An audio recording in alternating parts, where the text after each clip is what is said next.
പ്ലൂമേറിയ കളക്ഷൻ്റെ video ആണ്. Pure cotton printed കുർത്തീസാണ് വരുന്നത്.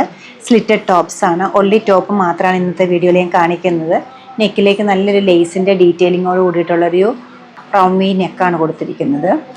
First വരുന്നത് ഒരു ഫുള്ളി പ്രിൻറ്റഡ് ആയിട്ടുള്ളൊരു ആഷും പിങ്കൂടുള്ളൊരു കോമ്പിനേഷനിലുള്ള സെറ്റാണ്. Black and white combination, six ആക്ക് പാറ്റേൺ ആണ് അടുത്ത് വരുന്നത്. നല്ലൊരു ലെമൺ ഗ്രീൻ കളറ്, ബ്ലാക്കിലൊരു ബാൻഡേജ് ഡിസൈൻ പോലത്തെ പ്രിൻ്റാണ് കൊടുത്തിരിക്കുന്നത്. Blue and pink combination. ലേസിൻ്റെ ഡീറ്റെയിലിങ് കോമൺ ആയിട്ട് വരുന്നുണ്ട്. അതുപോലെ സ്ലിറ്റഡ് ആണ് കുർത്ത വരുന്നത്. ഒൺലി ടോപ്പാണ്. Small to triple XL sizes available ആണ്. മെഷർമെൻറ്റ്സും മറ്റ് ഡീറ്റെയിൽസും നമ്മുടെ വെബ്സൈറ്റിൽ കൊടുത്തിട്ടുണ്ട്. എന്തെങ്കിലും ഡൗട്ട് ഉണ്ടെങ്കിൽ വാട്സപ്പിൽ കോൺടാക്റ്റ് ചെയ്താൽ മതി. ഈ ഒരു കളക്ഷൻ്റെ റേറ്റ് വരുന്നത് 967. നമ്മുടെ സ്റ്റോർ ലൊക്കേറ്റ് ചെയ്തിരിക്കുന്ന എറണാകുളത്താണ്. പനമ്പള്ളി നേറിലെ 11th ക്രോസ് റോഡ്. സാധിക്കുന്ന എല്ലാവരും സ്റ്റോർ വിസിറ്റ് ചെയ്യുക. താങ്ക്